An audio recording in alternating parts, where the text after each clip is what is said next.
Hello दोस्तों, कैसे हैं आप सभी। आप सभी का स्वागत है हमारे चैनल एग्जाम विथ मी में। जैसा कि आप लोग जान रहे हैं कि हम लोग पर डे एक मैथ का प्रैक्टिस सेट करते हैं। उसी क्रम में मैंने कुछ चुनिंदा प्रीवियस ईयर के क्वेश्चन रखे हुए हैं।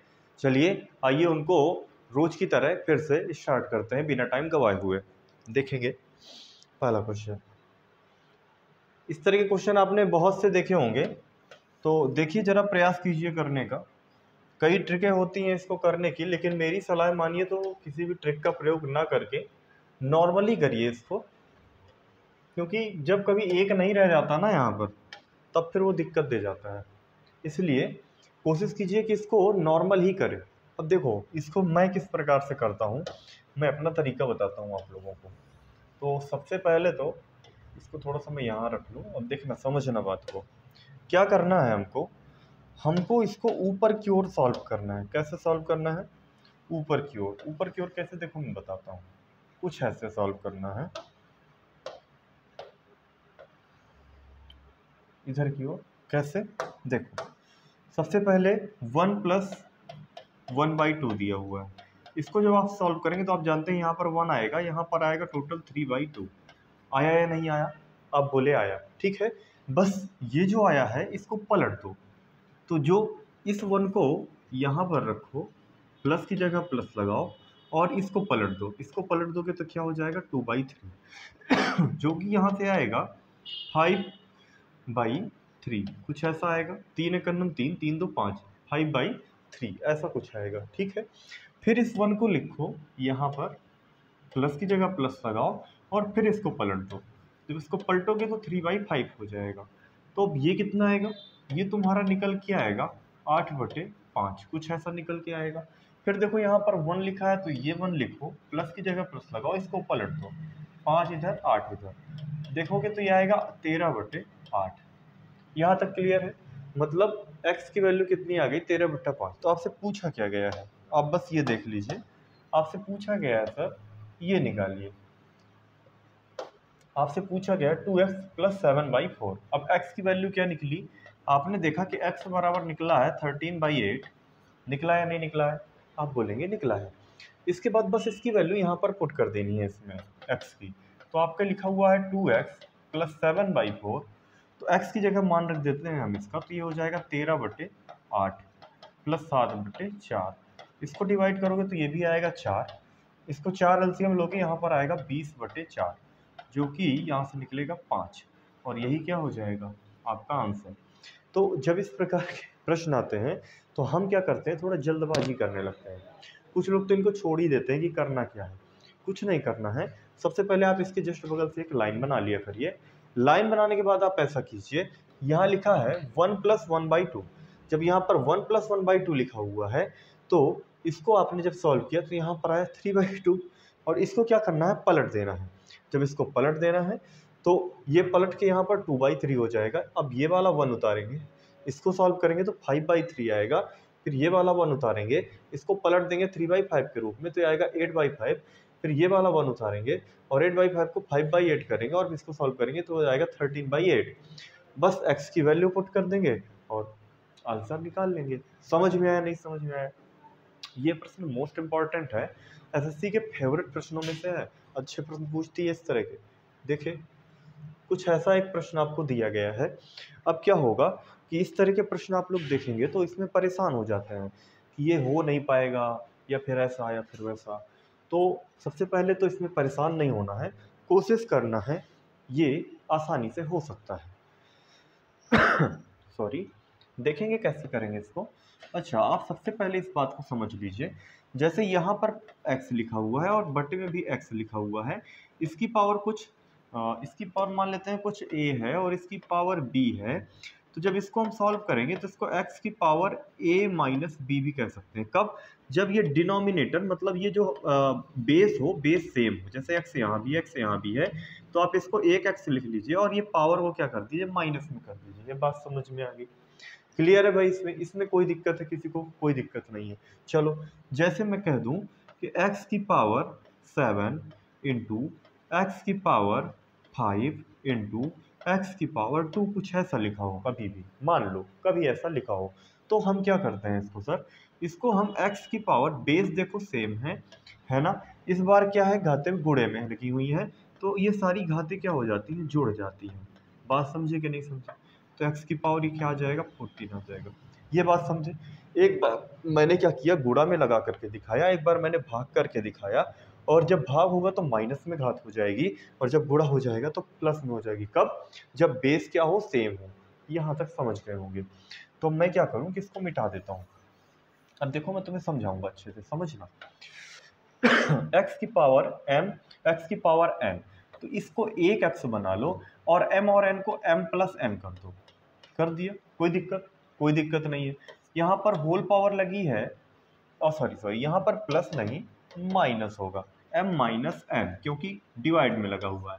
होल पावर क्या लगी है, m प्लस n की। कोई दिक्कत? बोलेंगे आप कोई दिक्कत नहीं है, ठीक है, गुणे की जगह गुणे रहने दीजिए।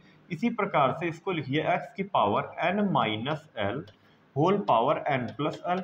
कोई दिक्कत? इसमें भी कोई दिक्कत नहीं है। इंटू एक्स की पावर l माइनस m की पावर l प्लस m। कोई दिक्कत? इसमें भी कोई दिक्कत नहीं है सर। अब देखो ये घाते गुणे में है, तो क्या आप इनको अलग अलग नहीं रख सकते? अलग अलग रखेंगे तो m minus N M plus N, total क्या बन जाता है, एम स्क्वायर एन स्क्वायर बन जाता है। मैं कहूँ a plus B A minus B is equal to A square minus B square कह सकता हूँ ना। 6, 7, 8 में एक फार्मूला पढ़ते हैं कि a square minus B square is equal to होता है a plus B A minus B.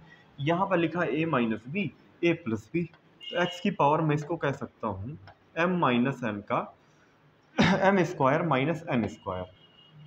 कह सकता हूँ कि नहीं कह सकता हूँ? कह सकता हूँ। अब देखो यहाँ पर गुणे में लगा हुआ है, अभी जब गुणे में लगा हुआ है तो घातें क्या हो जाती है, जुड़ जाती हैं। जब जुड़ जाती हैं, क्योंकि बेस क्या है, सेम।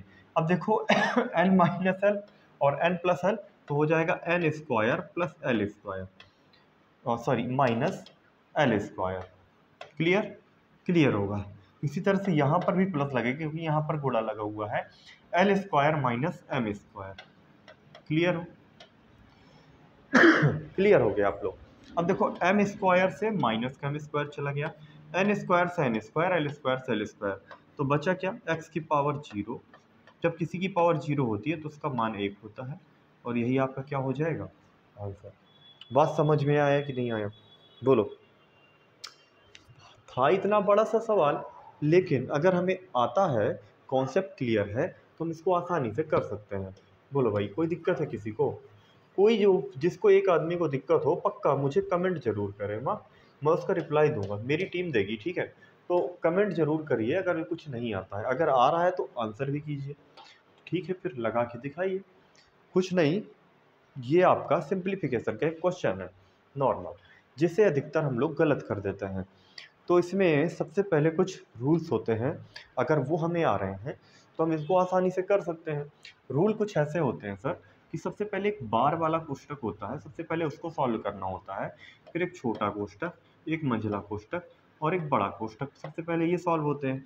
अब कोष्टक के अंदर क्या सॉल्व होता है सर? तो कोष्टक के अंदर सबसे पहले हम सॉल्व करते हैं का के बाद सॉल्व करते हैं भाग, फिर गुणा, फिर जोड़, फिर घटाओ। यहाँ तक क्लियर? कोई दिक्कत? बोलो कि कोई दिक्कत नहीं है, ये सारी बातें आपको पता होती हैं, तो ये सब सिर्फ रिपीट कराने के लिए दिखा दिया जाता है। तो अब देखते हैं, इसको सॉल्व करते हैं। सबसे पहले हमें क्या सॉल्व करना है, छोटा वाला कोष्टक। तो छोटा वाला जब हम ये सॉल्व करेंगे तो देखेंगे 3 चौको 12, तो 14/3 माइनस 11/12। कोई दिक्कत? कोई दिक्कत नहीं है सर। इसको थोड़ा सा और आगे देखा, देखो ये 12 इसका यहाँ पर आ जाएगा एलसीएम, तो तुम देखो कि ये 4 बार में जा रहा है, तो ये हो जाएगा 14 चौको 56 माइनस 11/12, जो तुम्हारा निकल के आएगा 45/12। ये भी अभी 3 से जा रहा है, तो इसको भी काट दो। 3 पचे 15, 15 × 45 और 3 चौको 12, तो यहाँ से तुम्हारा कितना निकल के आया सर, 15/4। तो तुम इस मझले कोष्टक में लिख सकते हो 5 माइनस 15/4, और ये कुछ ऐसे, और ये बड़ा कोष्टक है बाद में। अब इसको सॉल्व कर लो। जब तुमने इसको सॉल्व किया तो देखा तुमने इसका 4 एलसीएम आया, ये हो गया 4 पंचे 20 माइनस 15/4, जो कि निकला 5/4। तो तुम्हारा मझले कोष्टक से भी कितना निकल के आ गया बेटा, 5/4। 5/4 आ गया। अब इसको देखोगे 8 3 24 25 बचा 8 होता है कि नहीं होता है? आप बोलेंगे होता है। अब यहाँ से कितना निकल के आया है 5/4 डिवाइडेड बाई 5/4। अब क्या इसको जब मैं सॉल्व करूंगा तो क्या मैं इसको गुणे में 4 ऊपर और 5 नीचे नहीं चला जाएगा? आप बोलेंगे सर हाँ ये पलट जाता है। 4 से इसको डिवाइड किया 2, इसको डिवाइड किया, यहाँ पर आया 5, 5/2 निकला। अब देखो पूरे इससे हमारा 5/2 निकल के आया, बस इसको सॉल्व करना है। 4 दूनी 8 3 11/4 और यहाँ पर निकला है -5/2। जो हम इसको डिवाइड करेंगे तो निकलेगा 1/4। कैसे? देखो इसका एलसीएम 4 होता है तो यहाँ पर आएगा 11, ये हो जाएगा 2 पंचे 10 और निकल के आएगा 1/4 और यही क्या हो जाएगा आपका आंसर। तो जब इस तरह के क्वेश्चन आए तो उसमें हमें बिल्कुल रिलैक्स होकर के क्वेश्चन को करना है, हड़बड़ाना नहीं है। अगर आप थोड़ी सी भी मिस्टेक कर देते हैं ना तो आपका पूरा आंसर गलत हो जाएगा। बस समझ रहे हो? तो समझ में आ रहा है कि नहीं समझ में आ रहा? ये क्वेश्चन अच्छे अच्छे कर नहीं पाते हैं। मतलब मैं ये नहीं कह रहा हूँ कि ये आता नहीं है, लोगों को आता है, लेकिन क्या होता है कि हम इनको गलत कर देते हैं, कहीं ना कुछ कमियां हो जाती हैं। तो ये बाई प्रैक्टिस आती है और यही नहीं, पूरी math by practice he solve होती है। ठीक है, DWM का फार्मूला यूज किया करिए। लगाइए नया क्वेश्चन। अरे ये भी बिल्कुल वैसे ही मिल गया क्या? चलिए चलिए इसको भी लगा लीजिए। अभी एक बिल्कुल सेम क्वेश्चन मैंने कराया है, बिल्कुल वही क्वेश्चन, इस बार डिवाइड में दिया हुआ था, इस बार थोड़ा सा दूसरे तरीके से दे दिया गया। मैंने बताया ना कि एसएससी क्या करती है कि जो शिफ्ट में कोई क्वेश्चन देती है ना तो उसको क्या करती है, दोबारा फिर रिपीट करती है, लेकिन दूसरे तरीके से। ये दूसरी शिफ्ट का क्वेश्चन है, समझ रहे हो ना? तो जब जीडी में भी कुछ जो क्वेश्चन होंगे वो भी आपके रिपीटेड दूसरी शिफ्टों के आएंगे, लेकिन बिल्कुल हूबहू वही ना होकर के घुमा करके आएंगे। समझ गए? तो करिए जरा इसको। फिर वही बात है भाई देखें यहाँ पर बेस क्या है, सेम है। बेस जब सेम है तो ये b प्लस सी या b माइनस सी, B square minus c square हो जाएगा। तो इसको मैं B square minus c square direct लिख दे रहा हूँ। एक स्टेप चलिए बता देता हूँ। यहाँ पर x की power C square minus a square हो जाएगा, यहाँ पर x की पावर ए स्क्वायर माइनस बी स्क्वायर हो जाएगा। अब चूंकि ये इनटू में है और जब बेस सेम है तो क्या ये प्लस नहीं हो सकता? अब बोलेंगे सर ये प्लस हो जाएगा पावर, तो b square minus c square plus c square minus a square plus a square minus B square. देखो ए स्क्वायर से ए स्क्वायर, बी स्क्वायर से बी स्क्वायर, सी स्क्वायर से c square, x is equal to 0, x की power 0, जहां पर आपका मान कितना आया 1 से। बात समझे? कोई दिक्कत? सॉरी, ठीक है, नोट करिए। देखिए भाई, नोट कीजिए, बोलिए भाई समझ में आ रहा है? कोई है जिसे समझ में ना आ रहा हो? मैंने ना बिल्कुल आसानी से करने का प्रयास किया है जिसे आप आसानी से कर भी सकें। देखेंगे नेक्स्ट क्वेश्चन। अरे वाह, ये तो बड़ा फेवरेट क्वेश्चन है इस टाइम पर, और ट्रेंडिंग पे एसएससी ही नहीं, जितने भी एग्जाम हो रहे हैं ना उनके लिए बड़ा ही फेवरेट क्वेश्चन है। ये तो क्वेश्चन इतनी बार आ चुका है कि इसका डायरेक्ट उत्तर 2 हमें याद भी है, समझ लो। अब देखो कैसे इसको करेंगे। तो सबसे पहले ये, अगर आपको ये पार्ट करना आ गया ना तो सबसे पहले तो करना इसमें ऐसा है कि हमें यहीं से स्टार्ट करना, और अगर आपको ये पार्ट करना आ गया तो आप पूरा क्वेश्चन कर लेंगे। अब कैसे कर लेंगे, मैं इसको पूरी बात अच्छी तरीके से डिफाइन करता हूँ, बस यही पार्ट तो समझाना है। लिखा है 7 + 4 √3। इसका कोई तरीका नहीं सॉल्व करने का, लेकिन इसका सिर्फ एक तरीका है। अगर इसको मैं कुछ, अभी मेरी बात समझना, मान लो यहाँ पर होता √4 और प्लस √2, इसका मुझे होल स्क्वायर करना होता, तो यहाँ पर कितना निकल के आता? आप बोलते आता 4, और यहाँ पर ए स्क्वायर प्लस बी स्क्वायर आता आपका 2। यहाँ एक सेकेंड,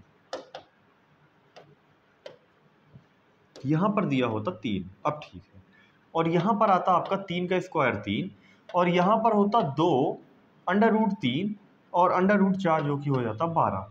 तो ये 4 3 7 प्लस 2 √12 होता।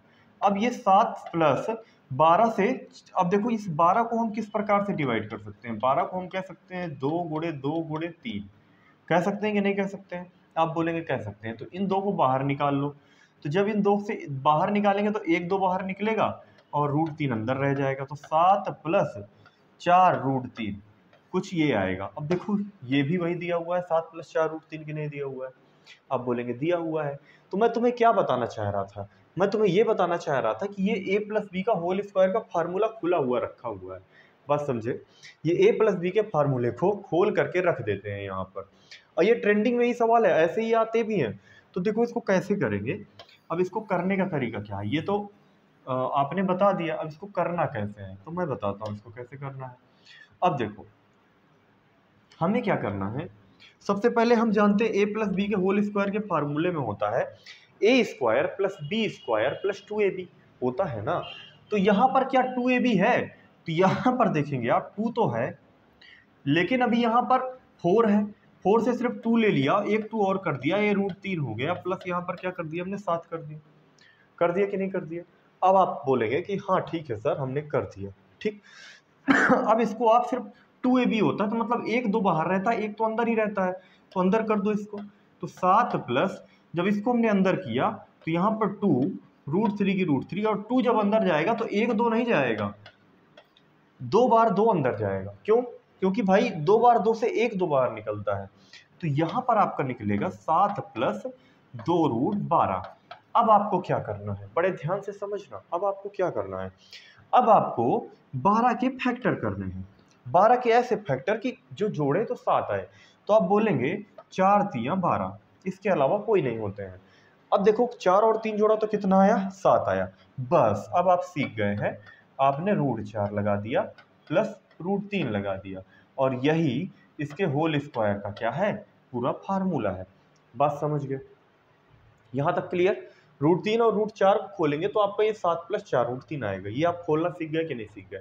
मैंने क्या किया, मैंने ये जो 4 था यहाँ पर a² + b² + 2ab होता है ना कि 4ab, तो इस 4 को हमें 2 रूट के अंदर चाहे जो आ जाए 2 में कन्वर्ट करना है। तो इसका 2 अंदर ले जाएंगे, जब 2 अंदर जाएगा तो 1 2 नहीं अंदर जाएंगे, 2 अंदर जाएंगे, 2 बार 2 अंदर चले गए, तो ये 3 जो को 12 हो गया, और यहाँ पर इस प्रकार से बन गया। अब बड़ी इंपॉर्टेंट चीज है, बड़े ध्यान से समझना, 12 के ऐसे फैक्टर करने हैं कि उनका जो एडिशन आए तो वो 7 आए। तो हम क्या करेंगे, 4 × 12 हम जानते हैं, 4 × 3 क्या होता है, 12 होता है, और 4 और 3 कितना हो जाएगा, 7 हो जाएगा। तो √4 + √3। क्लियर है यहाँ तक, ये बात समझ में आई कि नहीं समझ में आई, ये करना सीख गए होंगे।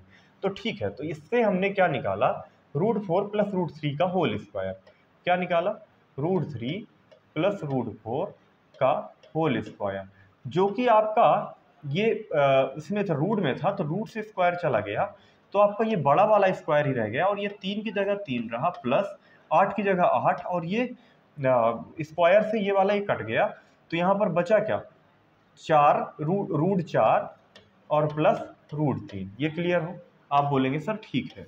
अब ये 3 की जगह 3, 8 की जगह 8, 4 को क्या मैं 2 नहीं लिख सकता हूँ, आप बोलेंगे लिख सकते हैं, कोई दिक्कत नहीं है। इसको और सॉल्व करेंगे तो 3 की जगह 3, 8 दूनी 16 होता है, प्लस यहाँ पर आएगा 8 √3। ये क्लियर है, आप बोलेंगे क्लियर है। और 16 और 3 क्या होता है, 16 और 3 होता है सर आपका 19, यहाँ पर आपका आएगा 19 + 8 √3। ये क्लियर है, यहाँ तक सारी बात समझ में आ गई। अब बोलेंगे यहाँ तक समझ में आ गई, फिर वही कंडीशन फंसी जो ये वाली थी वो यहीं पे आ गई कि नहीं आ गई। बहुत ही अच्छा सवाल है, हर बार आता है, या तो इसका तुम लोग आंसर ही याद कर लो कि 2 इसका आंसर होता है, या फिर देखो मैं करके दिखा दे रहा हूँ, हो सकता है कि तुम लोग को ये बहुत कठिन लग रहा होगा, जब है कठिन तो होगा ही, लेकिन ज़्यादा कुछ है नहीं, अगर आपकी प्रैक्टिस बनी है ना तो कोई दिक्कत होनी नहीं है इसमें। अब देखो ये 19 है, ये 8 √3 है, फिर इसको 2 में बनाओ क्योंकि 2ab होता है, तो 19 की जगह 19 किया। अब मैं इसको इस 8 को मैं 4 × 2 नहीं कह सकता हूँ, तो 2 यही हो गया, 3 ये हो गया, अब ये 4 अंदर जाएगा, तो 4 क्या एक 4 अंदर जाएगा, नहीं 2 4 अंदर हो जाएंगे क्योंकि ये रूट में है, तो 4 और 4 ये मल्टीप्लाई में आ गए। तो अब देखो क्या बना, √19 की जगह 19 हो गया, प्लस की जगह 2, और यहाँ पर 2 की जगह 2, 4 चौको 16 3 48, 48 के ऐसे खंड करो, ऐसे फैक्टर करो कि आपका 19 आ जाए। तो आप बोलेंगे कि सर 16 3 48 होता है, 16 × 3 16 × 3 जा कितना होता है, 48 होता है। तो इसको मैं कुछ यहाँ पर लेके आता हूँ और समझना, तो ये आपका कुछ इस तरह प्रकार से लिखा हुआ था, मैंने कहा 48 के ऐसे फैक्टर करने कि 19 आ जाए, तो आप बोलेंगे 16 इंटू 3 48 होता है और यहाँ से 19 आ जाता है, इन दोनों को ऐड करें तो 19 होगा। तो √16 प्लस √3 और यहाँ पर आगे प्लस लिखा हुआ है माइनस का √3, कुछ ऐसे बना हुआ है कि नहीं। √3 से √3 चला गया, ये बचा 4 16 से, और ये रूट बना हुआ है टोटल, तो यहाँ से निकल के आ गया 2। बोलो आया या नहीं आया, समझ में आया नहीं आया। मैंने बहुत ही अच्छी तरीके से आराम से समय ले करके तुम्हें समझाया है। इस सवाल को इतना समय लेकर के कोई नहीं बताएगा, इसलिए किसी चीज़ को धैर्य से सीखो, समझो और उसको कर लो तो हो जाता है। ठीक है, चलो नेक्स्ट क्वेश्चन देखते हैं। क्वेश्चन कुछ ऐसा है, यदि 2 बराबर x प्लस 1/1 प्लस 1/3 प्लस 1/4 लिखा हो तब x की वैल्यू बताइए। ये आपका CGL 2020 का प्रश्न है जो कि टायर फर्स्ट में आया था। अब आप बोलेंगे सर आप तो CGL के प्रश्न करा रहे हैं, तो अब ये गलत फहमी में है, क्योंकि यह प्रश्न आपका पिछली बार के GD में भी आया था। समझ रहे हो? तो मुझे ये बात बताने का मतलब क्या हुआ? मेरे कहने का मतलब सिर्फ इतना है कि SSC क्या करती है कि जो अपने क्वेश्चन होती है उसे बार बार रिपीट करती है, हर एग्जाम में रिपीट करती है। तो हो सकता है कि यही रिपीटेड क्वेश्चन आपको फिर से मिल जाए देखने के लिए। समझ रहे हैं ना? तो चलिए फिर मैं इसको सॉल्व करने की कोशिश करता हूँ। मैंने आपको बताया था कि इस प्रकार के जो क्वेश्चन होते हैं तो इनको सॉल्व किस प्रकार से करें सर। तो इनको सबसे पहले तो मैंने आपको तरीका एक बताया था कि आप मैथ क्या करता हूँ सर, कि मैं इसको थोड़ा सा इस प्रकार से करता हूँ। कैसे करता हूँ कि भाई मैं यहाँ पर एक सीधी सी लाइन बना लेता हूँ, कैसी, ऐसी को सीधी लाइन बना लेता हूँ और बस इसी प्रकार से सॉल्व करना शुरू करता हूँ। एक स्टेप में आपका ये होगा, अगला स्टेप आपका ये होगा, तीसरे स्टेप में आप ऊपर पहुँच जाएंगे। अब देखिए यहाँ पर हमने लिखा 3 + 1/4 जो कि होता है 4, यहाँ पर आ जाएगा 4 तिया 12 होगा, 12 एक 13/4 आ जाएगा। बोलो भाई, ऐसे मैंने किया, 4 तिया यहाँ पर 12 हुआ और यहाँ पर 1, समझ गए होंगे। क्लियर? बस इसको पलट दो, 1 की जगह 1, अगला स्टेप आए प्लस की जगह प्लस किया, इसको पलट दिया तो ये 4/13 हो गया। हो गया कि नहीं हो गया? फिर इसको जब मैंने सॉल्व किया तो देखेंगे ये 13 4 हो जाएगा 17/13 हो जाएगा। फिर इसको पलट दो, क्योंकि यहाँ पर लिखा है x प्लस यहाँ पर क्या हो जाएगा सर 13/17। कोई दिक्कत? आप बोलेंगे सर कोई दिक्कत नहीं है इसमें। और दिया हुआ है यहाँ पर, आप समझिए, यहाँ पर लिखा 2 बराबर x प्लस, बाकी सब आप सॉल्व करके ले आए और लेकर के कितना है 13/17 लेकर के आए। आप इधर इसको इधर भेज दीजिए या फिर x को उधर कर दीजिए, तो x = आपका हो जाएगा 2 - 13/17। जब आप इसको डिवाइड करेंगे सर तो देखेंगे 17 की जगह 17 रहेगा और ये 34 - 13 जो कि आपका आएगा 21। कितना आएगा सर? 21 / 17, और यही क्या हो जाएगा सर आपका? यही हो जाएगा आपका सर आंसर। समझ में आया? हमने आसानी से कर दिया ना। अब बताइए वो ट्रिक वाले कहाँ गए जो कह रहे थे कि बस इसमें एक ट्रिक लग जाएगी, ये लग जाएगा, वो लग जाएगा। लगा के दिखा दो भला इसमें ट्रिक। नहीं लगेगी सर, हर एक में ट्रिक नहीं लगती है। तो इसको बस इस प्रकार से आप सॉल्व करने की आदत डालिए, आसानी से हो जाएगा। सबसे पहले आपको क्या करना है कि आपको एक सीधी लाइन खींच लेना है। यहाँ पे खींचने के बाद इसके बाद ये एक स्टेप, 2 स्टेप, 3 स्टेप में ऊपर चला जाएगा। पहला स्टेप क्या किया मैंने, 3 + 1/4 को सॉल्व किया तो 13/4 आया। इसको पलट देना है। क्यों पलट देना है? क्योंकि 1 में लिखा हुआ है, तो पलट दिया तो फिर बस सेकंड स्टेप में आ जाओ। 1 की जगह 1, प्लस की जगह प्लस और 4/13, इस प्रकार से करते चले जाएंगे और आप आसानी से कर लेंगे। समझ रहे हैं? तो नेक्स्ट क्वेश्चन में चले। अब देखो भाई, ये भी आपका आ गया। करिए, लगाइए भाई इस सवाल को। कैसे होगा ये? सिंप्लीफिकेशन का क्वेश्चन है। इसके मैंने इन क्वेश्चनों को आज इस वजह से ऐड रखा है क्योंकि ये आते तो सबको हैं, लेकिन एक छोटी सी चूक सब कुछ बर्बाद कर देती है। समझ रहे हो ना? तो आपको बड़े ही अच्छे से ध्यान से करना है चीज़ को। ठीक है, तो करो, लगाओ फिर इसको। तो जब इसको लगाएंगे सर, तो मैंने बताया था कि सबसे पहले सर हम भाग हल करते हैं, फिर गुणा, फिर जोड़, फिर घटाओ, कुछ ऐसा करते हैं। तो देखो जब छोटा वाला कोष्टक की बात करेंगे तो 1 की जगह 1 हो जाएगा, ये हो जाएगा 1/2 जो कि सॉरी, जो कि आपका होता है 3/2। यहाँ तक क्लियर है? 3/2 आ गया। यहाँ से आपका 3/2 आया, 1 प्लस 1, अब इसको सॉल्व कर रहे हैं, डिवाइडेड बाई यहाँ पर क्या लिखा है 3/2, जो कि पलट के हो जाएगा 2/3।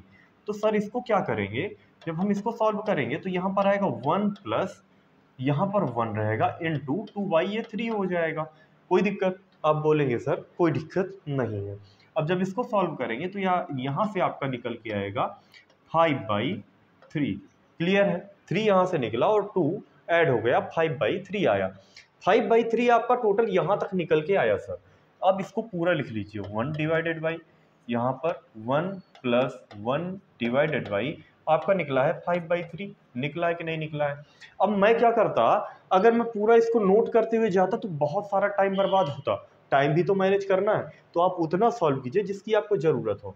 एक स्टेप में हमने इसको सॉल्व किया, अगले स्टेप में हमने इसको सॉल्व कर दिया, और बस ये तीसरा स्टेप आपका ये आ गया। हुआ क्या यहाँ पर कि बस इसको कुछ नहीं करना है, 1 की जगह 1 प्लस 1 इंटू 3/5।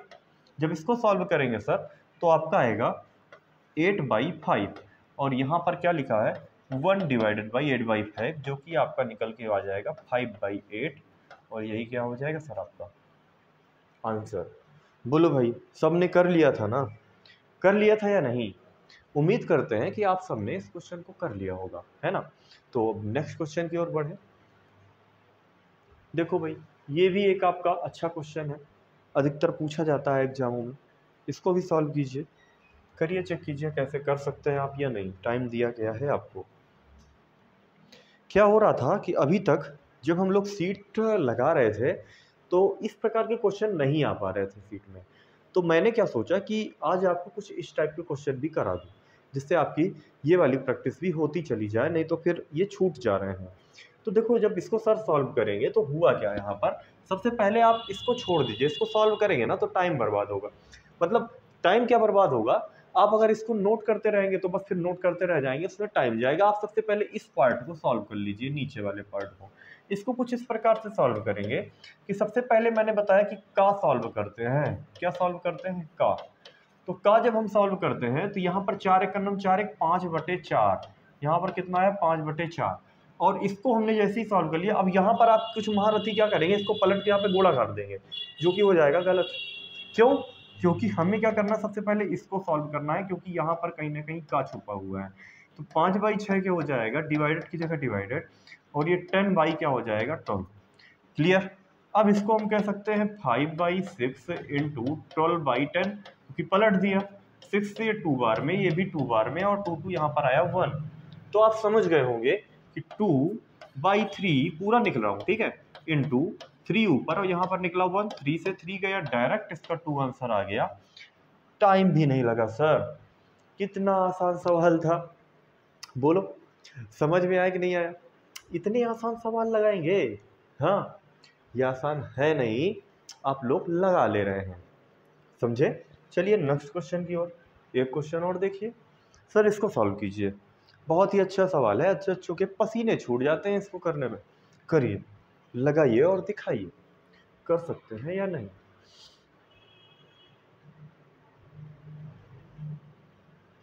भाई इसमें क्या है, कुछ नहीं है, छोटी सी चीजें हैं, छोटे तरीके से सॉल्व करेंगे। अगर मैं आपसे कह दूं n की पावर -5, तो ये बात हमेशा याद रखना कि ये 1/n की पावर 5 है लिखा हुआ है। मेरी बात समझे? मैं कह दूं 2 की पावर -7, तो ये बात मेरी हमेशा याद रखना कि ये लिखा है 2 की पावर 1/2 की पावर +7। बात समझे? ये जो माइनस लग जाता है ये पलट देने की वजह से लग जाता है। यहाँ तक समझ गए होंगे। चलो, तो अब बस सब सवाल की ओर बढ़ चलते हैं। ये बात तुम लोगों को समझ में आ गई है। चलो तो भाई देखो, यहाँ पर लिखा है 2 की पावर 6, और यहाँ पर जो करनी होती है ये किसकी होती है सर? यहाँ पर जो करनी होती है वो 2 की होती है। तो आप जानते हैं कि अगर मैं इसको 2 की पावर 6 को करनी हटा दूं तो ये 1/2 हो जाएगा, है ना? तो यहाँ से कितना आ जाएगा, 2 की पावर 3 आ जाएगा कि नहीं आ जाएगा? मतलब इससे क्या खुल के आया, 2/3। अब इस वाली करनी को सॉल्व करो तो यहाँ पर लिखा है 2 की पावर -5 इंटू 2 की पावर 3। यहाँ पे कुछ ऐसा लिखा हुआ है। अब इसको अगर मैं नॉर्मली तरीके से, मैंने अभी तुम्हें सिखाया है कि ये 2 की पावर -5 नहीं लिखा है, ये 2 की पावर 1/2 की पावर 5 है लिखा हुआ है। क्या लिखा है? 1/2 की पावर 5 इंटू 2 की पावर 3। अब देखो, इसको डायरेक्ट इसको खत्म करो तो यहाँ पर बचा 1/2 की पावर 2।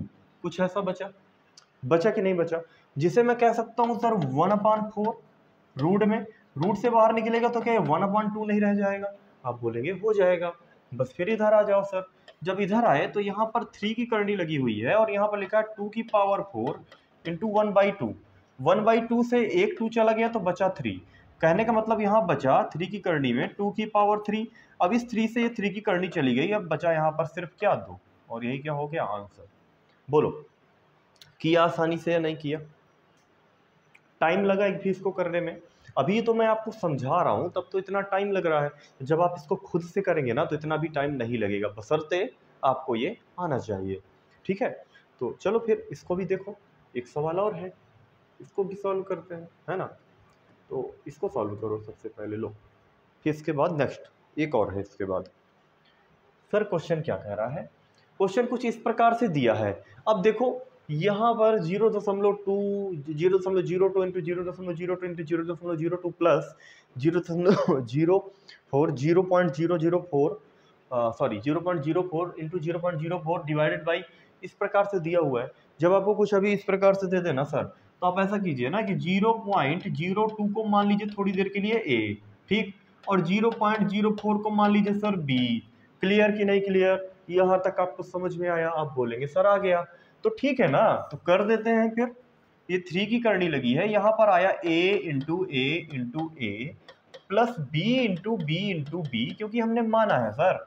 अब देखो हमने क्या माना है, ऐसा कीजिए ना, इससे आप इन सबसे 2 कॉमन ले लीजिए, इन तीनों से।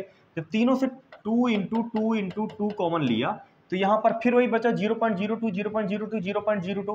कहने का मतलब a इंटू ए बचा, प्लस किया। अब इससे भी कॉमन लिया तो इससे भी लिया है, तो यहाँ पर क्या बचा 0.04, यही तो बचा, क्योंकि यहाँ पर 2 तीनों से कॉमन ले लिया है। तो यहाँ पर फिर क्या बचा b इंटू बी। कोई दिक्कत? अब भाई बोलो ये और ये सीधे सीधे कट गए कि नहीं कट गए? कुछ बचा इसमें? आप बोलेंगे सर कुछ नहीं बचा है। और यहाँ पर तुम्हारा आया कितना, 3 की करनी में 1/8 आया कि नहीं आया, जो कि आपका होता है 1/2। या फिर इसे, या तो आपके आंसर में ये लिखा होगा या तो आपके आंसर में कुछ ऐसे लिखा होगा। बताइए भाई, इतने बड़े सवाल को हमने एक छोटे से ट्रिक से कर दिया है। समझ में आया है? समझे या नहीं समझे? कितना आसानी से किया ना। तो इसी प्रकार से हमें आसानी से इन क्वेश्चनों को करते रहना है और निकाल देना है। ठीक है, चलो बस इस क्वेश्चन को और देख लो। कह रहा है एक समषट्भुज के सभी अंतःकोणों के योगफल को बताइए। ये बेटे एक क्वेश्चन ऐड कर लिया था, मैंने सोचा कुछ इस क्वेश्चन को भी याद कर लिया जाए। अंतःकोण वाला एक दिन रह गया था, बाह्य कोण तो बता दिए थे, अंतःकोण का रह गया था, तो सर उसको भी देख लेते हैं। तो कैसे होगा, आप सबसे पहले एक समषट्भुज बनाइए, उससे क्या होगा कि आपको आसानी से समझ में आएगा तरीका। तो मैं देखिए बनाने की कोशिश करता हूँ, हो सकता है कि उतना अच्छा ना बने, मेरी ड्राइंग क्योंकि अच्छी है नहीं ज़्यादा, है ना, तो लेकिन ट्राई तो करते ही हैं, कर लिया जाए। बने ना बने, ट्राई ना करे तो वो तो गलत बात है ना। क्या बोलते हो, बोली एक नंबर की बात कि नहीं? ये देखो ये बन गया समषट्भुज है ना, 1 2 3 4 5 6, कुछ ज़्यादा ही बन गया क्या इसमें? 1 2 3 4 5 6 ज़्यादा बन गया भाई, ये तो अष्टभुज बन गया। समषट्भुज 1 2 3 4 5 6, वाह लो बन गया समषट्भुज। अब देखो जब हम समषट्भुज की बात करते हैं तो उसके सभी अंतःकोणों की योगफल की बात करते हैं। अच्छा एक बात बताना, अगर मैं यहाँ पर एक केंद्र मान लूँ, अब एक केंद्र मानने के बाद यहाँ से एक भुजा, यहाँ से एक भुजा, यहाँ से एक भुजा, यहाँ से एक भुजा, यहाँ से एक भुजा, यहाँ से एक भुजा, ये सारी भुजाएं मैंने मिला दिया सर। जब मैंने इनको सबको मिला दिया तो आप बोलेंगे कि कितने समबाहु त्रिभुज बन गए? आप बोलेंगे सर 1 2 3 4 5 6 समबाहु त्रिभुज बन गए ना। लेकिन अब उसमें समबाहु त्रिभुज थोड़ा ना होता है, समषट्भुज में तो बस नॉर्मली ऐसी आकृति होती है सर। लेकिन मैं उससे आपको प्रूव करा दूंगा ना कि ये हमें ये अंतःकोण निकाल लें, ये निकाल लें। बात समझे कि नहीं समझे? ये निकालना है हमको, ये सारे क्या होते हैं उसके अंतःकोण होते हैं। हमें क्या चाहिए, इन सभी अंतःकोणों का योग चाहिए, टोटल चाहिए। अब देखो, अब एक बात बताओ, ये पूरा टोटल 360 डिग्री होता है कि नहीं होता है? होता है। अब ये कितने त्रिभुज है? 6 हैं। तो 360 डिग्री में 6 से डिवाइड करेंगे तो आप बता देंगे कि ये सर जितने ये जो ऊपर के एंगल बने हुए हैं ना, ये 60 डिग्री के बने हुए हैं। कितने डिग्री के? 60 डिग्री के, 60 डिग्री के। बात समझ रहे हो? अब जब ये 60 डिग्री के एंगल बने हुए हैं तो अब एक त्रिभुज में टोटल कोणों का योगफल कितना होता है? 180 होता है। 180 होता है। 180 में से 60 चले गया तो 120 बचा, 120 बचा। मतलब ये कोण और ये कोण मिलकर के 120। इसी प्रकार से ये कोण और ये कोण मिलकर के, इसी तरह से ये कोण, ये कोण, ये कोण, ये कोण, ये कोण और ये कोण और ये कोण। कहने का मतलब अगर देखोगे तो 120 तुम्हारा ये अकेला, 120 ये अकेला, 120 ये अकेला, 120 ये अकेला, 120 ये अकेला और 120 अकेला ये। तो कितने 120 हुए सर? 120, 1 2 3 4 5 6, 6 हुए तो 12 6 72, 720 डिग्री। ये हो गया तुम्हारा आंसर। ये क्या किया मैंने सर? ये मैंने प्रूव करके दिखा दिया तुमको कि कितने डिग्री बनेगा आंतरिक कोण इनका, टोटल 720 डिग्री। लेकिन क्या हम इसको ऐसे करेंगे एग्जाम में? ये तो मैंने प्रूव किया है, इसको करेंगे कैसे? करेंगे इसको इस प्रकार से कि हम फार्मूला जानते हैं n-2 इंटू 180। क्या जानते हैं? n-2 into 180। ये जो सर n है, हाँ n ये जो है आपकी, इसको बोलते हैं सर भुजा, भुजा या फिर साइड। ठीक है क्या इसमें? 60 भुज, मतलब 6 भुजाएं। 6 में 2 गए इंटू 180 यहाँ पर था सर कुछ, तो 4 इंटू 180 जो कि होता है 720 डिग्री। और यही क्या हो गया आपका आंसर। समझ में आया या नहीं आया? एक बार मैंने आपको प्रूव करके दिखा दिया और एक बार मैंने इसको फार्मूले से बता दिया। तो ये बताइए मेरे द्वारा पढ़ाई गई क्लास आपको समझ में आती है कि नहीं आती है? समझ में आती है ना? तो प्लीज़ चैनल को सब्सक्राइब जरूर कीजिए, वीडियो को लाइक कीजिए और शेयर कीजिए, जिससे हम बांदा वालों के बीच में ये मैथ सेक्शन भी बहुत अच्छी तरीके से फैले और मजबूती से फैले। क्योंकि मैं देखता हूँ ना, ऑल इंडिया में अगर कंपटीशन की बात करें तो सिर्फ और सिर्फ अपने बांदा जिले में ही क्लब चलता है। और हम लोगों की ना जीएस इतनी मजबूत होती है कि क्या बताया जाए। कैसे? मैं इलाहाबाद में रहा हूँ, वहाँ के लड़कों को मैंने देखा, उनकी मैथ और रीजनिंग तो बहुत स्ट्रांग हो रही है, लेकिन दिक्कत किस में रही है उनकी? उनकी दिक्कत रही है सर सिर्फ और सिर्फ मैथ जीएस में। और बांदा वाले लड़कों की क्या समस्या है? उनकी समस्या है मैथ और रीजनिंग।